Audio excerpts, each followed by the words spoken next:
नमस्कार जी, सभी को स्वागत है आपका आपके अपने YouTube channel ASMR study point में। कैसे हैं आप सब लोग। तो साथियों, एचएसएससी कलरक 5/2019 का जो कोर्ट ऑर्डर है, जिसका इंतज़ार था कोर्ट केस का, वो अब सामने आ चुका है। उसकी पीडीएफ फाइल, पूरा क्या कुछ उसके अंदर मामला लिखा हुआ है, सिलेक्टेड कैंडिडेट को लेकर क्या बात कही है, मेरिट को लेकर क्या बात कही है उसके अंदर, ये पूरा मैं इस वीडियो के अंदर आपको बताने वाला हूँ। क्योंकि मैंने आपको पहले भी ये हिंट दे दिया था सिलेक्टेड बंदों को कि आपकी नौकरी के साथ क्या कुछ हो सकता है। ऐसा नहीं है कि भाई जो कोई टोपी वाला आदमी जो इस भर्ती के अंदर सिलेक्टेड हो और वो आपको चिल्ला चिल्ला कर बोल रहा था कि किसी को कुछ फ़र्क नहीं पड़ेगा, किसी की नौकरी नहीं जाएगी। मैंने इसको लेकर आपको कुछ हिंट पहले भी दे दिया था। तो चलिए मैं आपको बताता हूँ कि क्या कुछ पूरा मामला बनता है इस जो पूरा कोर्ट ऑर्डर है उसके अंदर। तो ये कुछ केसेज हैं जो इस पूरी भर्ती के ऊपर थे और इन सभी को कनेक्ट करके डिस्पोज ऑफ कर दिया गया है एचएसएससी की तरफ से, ना जो आपका कोर्ट है उसकी तरफ से। और इस पूरे के जो कोर्ट है ने इन सभी मामलों को एक साथ इकट्ठा करके इनके ऊपर अपना ऑर्डर है वो दे दिया है। ऑर्डर में दो तीन बड़ी बातें हैं। पहली बात तो जो भर्ती का रिजल्ट आया है उसको लेकर, दूसरी बात मेरिट को लेकर, तीसरी बात सेलेक्टेड बंदों की नौकरी को लेकर, और चौथी बात अगर कोई जो बंदा है वो पहले लग जाना चाहिए था और अगर वो उस टाइम पे नहीं लग पाया किसी वजह से, तो अब उसको क्या कुछ कंपनसेशन भी मिलेगा उसकी ज्वाइनिंग के बाद। ये कुछ बड़ी बातें हैं इस कोर्ट ऑर्डर की। तो सबसे पहले तो वही इसके अंदर जो आपके पेटिशनर्स हैं उसके नाम हैं, सारे जो वकील हैं उनके नाम हैं। तो अब इसके अंदर क्या बात कही गई है, जो कोर्ट के अंदर एचएसएससी ने अपनी रिपोर्ट सबमिट की थी और उसी को मानते हुए जो सारे के सारे आप देख सकते हैं ये क्वेश्चन नंबर दे रखे हैं कि इन क्वेश्चन नंबर का जो रिजल्ट है वो फाइनल आंसर की के अंदर चेंज किया गया था और जिस कारण से बहुत से बंदे हैं वो मेरिट से रह गए। साथ में ही ये भी बात बताई गई कि भाई जो फाइनल रिजल्ट है उसको रिवाइज करने की जो मांग है वो जो पटिशनर है उनके द्वारा रखी गई थी। अब जो बात आती है सामने वो आती है कि मैं आपको जो पॉइंट नंबर 9 और 10, क्योंकि आप ये मान के चलिए कि हर एक शिफ्ट के अंदर जो फ़र्क है वो पड़ने वाला है। किस तरह से पड़ने वाला है, जो इवनिंग 1 यानी 21 जो सितंबर की इवनिंग का आपका पेपर था उसके अंदर एक क्वेश्चन को जो जी सेट है उसका चेंज हुआ है, एक क्वेश्चन आपका एम सेट है उसका चेंज हुआ है और एक ही क्वेश्चन जो आपका एस सेट है उसका चेंज हुआ है। यानी कि 21 इवनिंग के जो बच्चे हैं जिनका इन सेट के अंदर पेपर था उनका नंबर के अंदर चेंज आपको मिलेगा। साथ में ही जो आपकी 22 इवनिंग की बात करूं सबसे ज़्यादा चेंज उसी के अंदर हुआ है। जो 22 इवनिंग के अंदर एच आई और एम सेट हैं उनके अंदर एक एक क्वेश्चन का चेंज हुआ है। जो ये आपके B F J K N P U V X यानी 24 सेट थे टोटल, तो जो ये सेट हैं आपके उनके अंदर आपके दो क्वेश्चन चेंज हुए हैं। और जो ये आपके C D E L O Q R इनके अंदर 3 क्वेश्चन का चेंज हुआ है। साथ में S T Q in set के अंदर भी टोटल 3 क्वेश्चन का चेंज हुआ है 22 इवनिंग के अंदर। फिर बात करें 23 मॉर्निंग की, 23 मॉर्निंग के अंदर भी एक क्वेश्चन चेंज हुआ है जिसका आंसर जो क्वेश्चन नंबर 39 था सी कोड का। तो इस तरह से टोटल 60 क्वेश्चन के आंसर एचएसएससी ने माना है कि उन्होंने फाइनल आंसर की से पहले चेंज करने चाहिए थे और वो चेंज गलत हो गए हैं उनसे। इसी रिपोर्ट के आधार पर पूरी जो आपकी कट ऑफ है वो अब कैसे चेंज होने वाली है। तो एक तो बात ये थी कि इसको लेकर एक पहले भी केस हुआ था जिसको एचएसएससी ने खारिज कर दिया था कि भाई ये इसमें कोई गलती नहीं है, तो उसको लेकर एचएसएससी को फटकार भी लगाई गई थी। अब ये देखिए, in any case the impunged result to say the list flies in the face of stand taken in return filed by commission cannot be sustained. It is accordingly directed that the commission shall carry out re-evaluation of all the candidate across board। यानी कि कई बच्चे जो बोल रहे थे कि भाई जो पेटिशनर है सिर्फ उन्हीं को जो रिजल्ट है दोबारा से आएगा या फिर जिन बच्चों के नंबर चेंज हो रहे हैं उनका दोबारा से आएगा। तो जो कोर्ट ने कहा है कि commission shall carry out reevaluation of all the candidates across board who had participated in the selection process. यानी कि जितने भी बंदे थे उन सभी का रिजल्ट दोबारा जारी करने का आदेश कोर्ट ने दिया है, चाहे वो सिलेक्टेड हो, नॉन सिलेक्टेड हो, वेटिंग के अंदर हो। And declare their result a fresh and thereafter prepare a new merit list.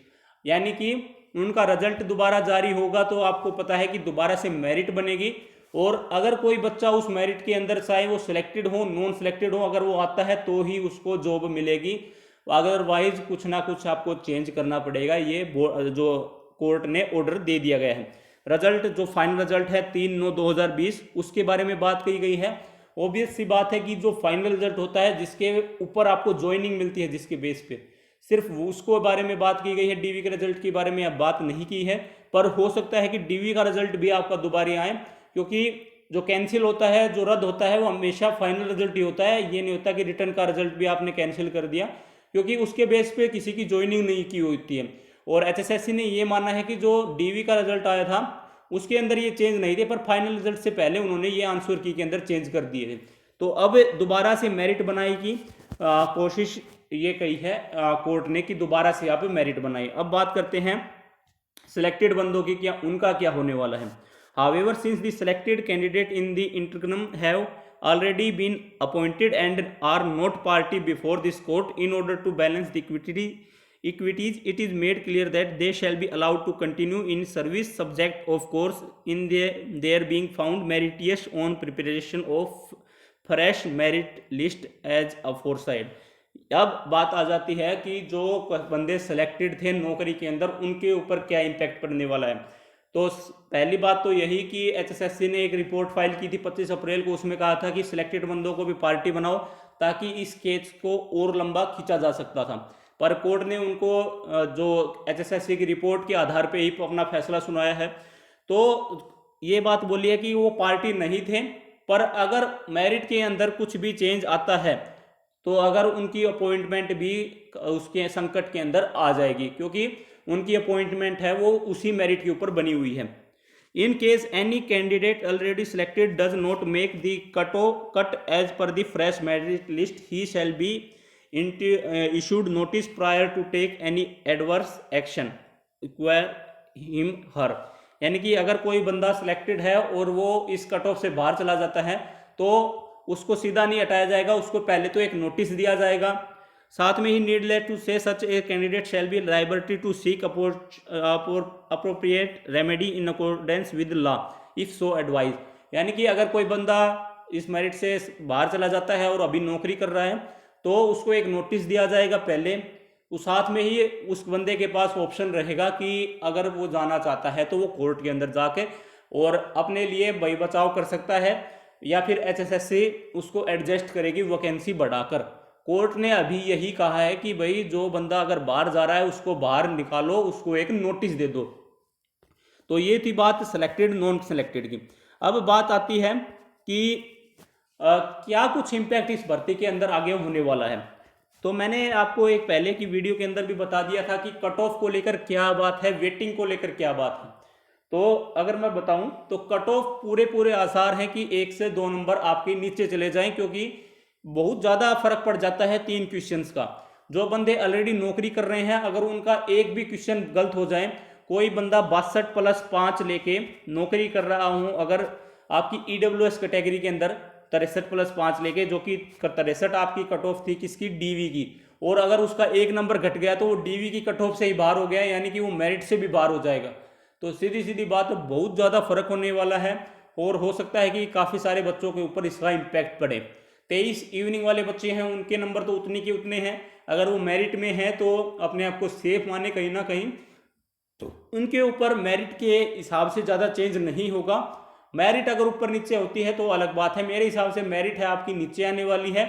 और कुछ बच्चे जो बॉर्डर लाइन के ऊपर सिलेक्शन हुआ था डीवी के अंदर जिनका, और वो फाइनल रिजल्ट में सोशल इकोनॉमी के मार्क्स लेकर नौकरी पे लग गए थे, उनकी नौकरी अब संकट में है कहीं ना कहीं।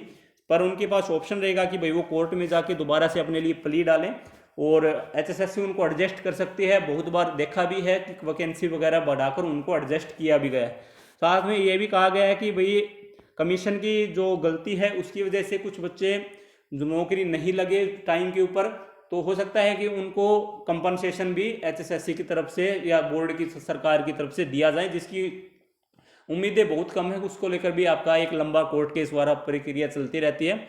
भविष्य में अगर किसको मिल जाए तो उसके बारे में भी आपको शुक्र मनाना चाहिए। बाकी कम चांसेस है कि किसी को वो कंपनसेशन मिलेगा, जो आपके मेरे हिसाब से 1-1.5 लाख रुपए बनते हैं। तो वो इस पूरी जो कोर्ट का ऑर्डर है आपको जो हाई कोर्ट पंजाब हरियाणा की साइट के ऊपर भी मिल जाएगा, आप वहाँ से डाउनलोड कीजिए और बताइए कि क्या कुछ अब आपके लिए मेरिट के हिसाब से बन रहा है। ये थी पूरी वीडियो आपके लिए। जय हिंद, जय भारत, धन्यवाद।